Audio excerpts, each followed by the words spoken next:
Tinubu vows, I must do this to David Hundeyin for exposing me. Obidients, please watch this video and share it.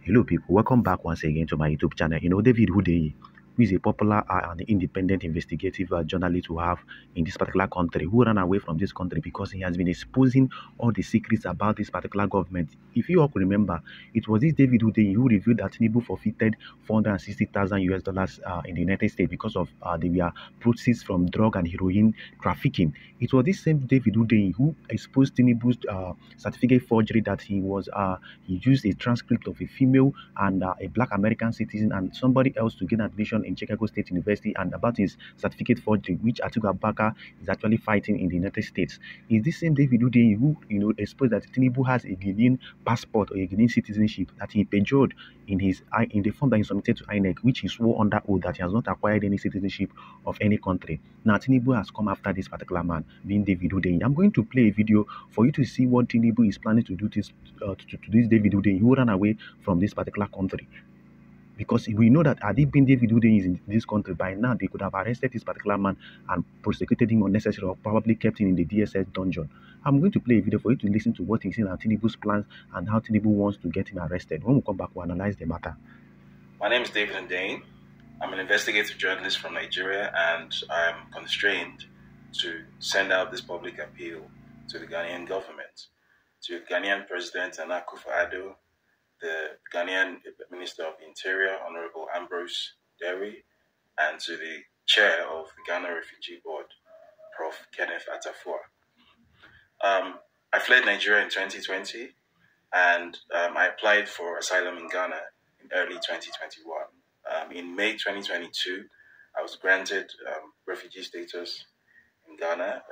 Consequently, I was also issued a Ghanaian refugee travel document, a refugee passport, which I have subsequently used extensively to travel across Africa and around the world.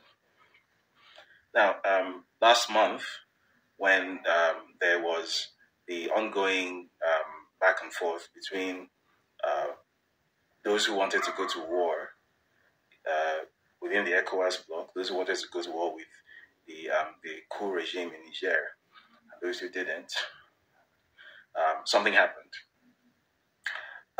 The Nigerian president, Bola Tinubu, made a move to deploy Nigerian special forces illegally into Nigerian territory to enforce a no-fly zone, which is a euphemism for essentially staging a military attack, an unprovoked military attack against an independent sovereign nation and a friendly country to Nigeria.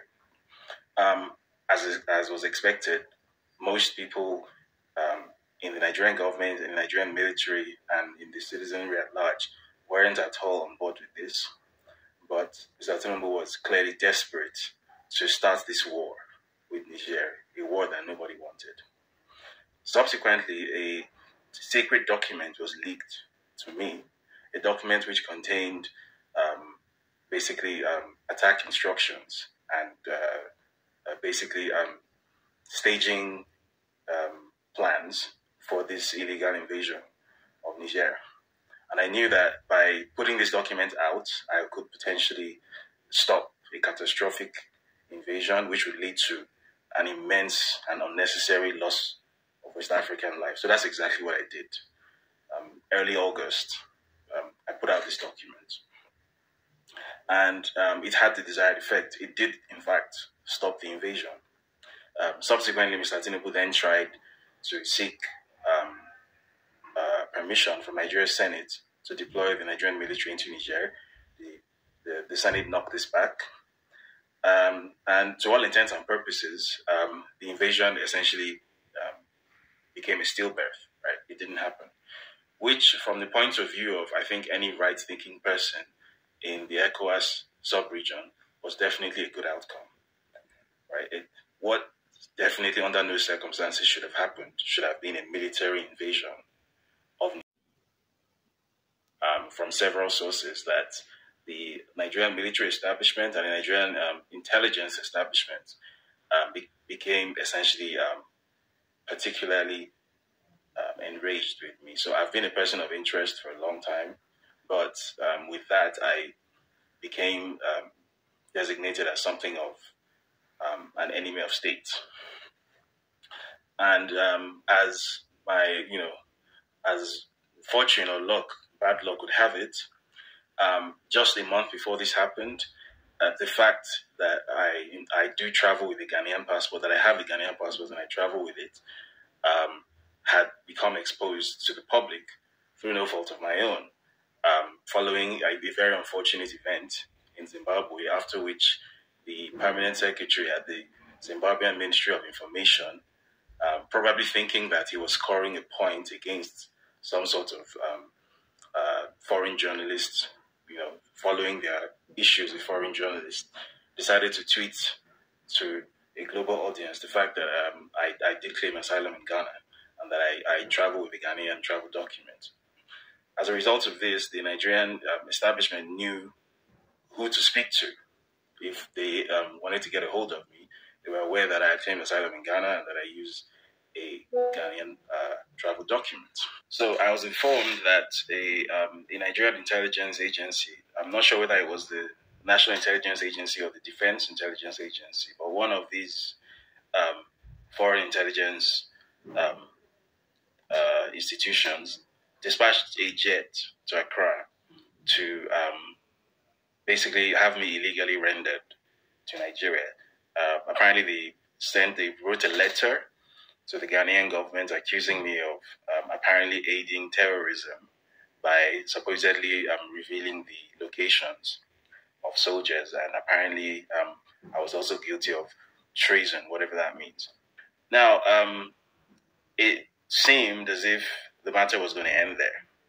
But more recently, I've come to find out that the Tinubu government is still trying very hard to enact some sort of illegal rendition. So the latest tactic apparently is to lean on the Ghanaian government and accuse me of having apparently sabotaged an ECOWAS mission, and in so doing, basically compromised the bloc security of the ECOWAS region, in which case Ghana, being itself an ECOWAS member, is then obligated to cancel my asylum, to revoke my refugee status, and to revoke my Ghanaian passport. The Nigerian government's hope is that in revoking my passport, whatever travel privileges or visa or residency privileges I enjoy anywhere in the world will be compromised, and as a result, it will then be more possible for them, using the various avenues that are available to, obviously, a nation state to have somebody extradited or to have somebody illegally rendered. In this case, a journalist who fled the country because of his work and claimed political asylum in another country and gained full refugee status. But the Nigerian government obviously has no problem trying to flout international law in this way. Now, the reason I'm making this appeal publicly to the Ghanaian government and to the individuals I mentioned at the outset. Now, from the video you just watched, you could see what Tinubu is trying to do. According to what this David Hundeyin said, Tinubu wants to go and revoke this man's asylum because he got an asylum visa in Ghana, and from there he has been operating, moving to different countries to, carry out his investigation, independent investigations and all that.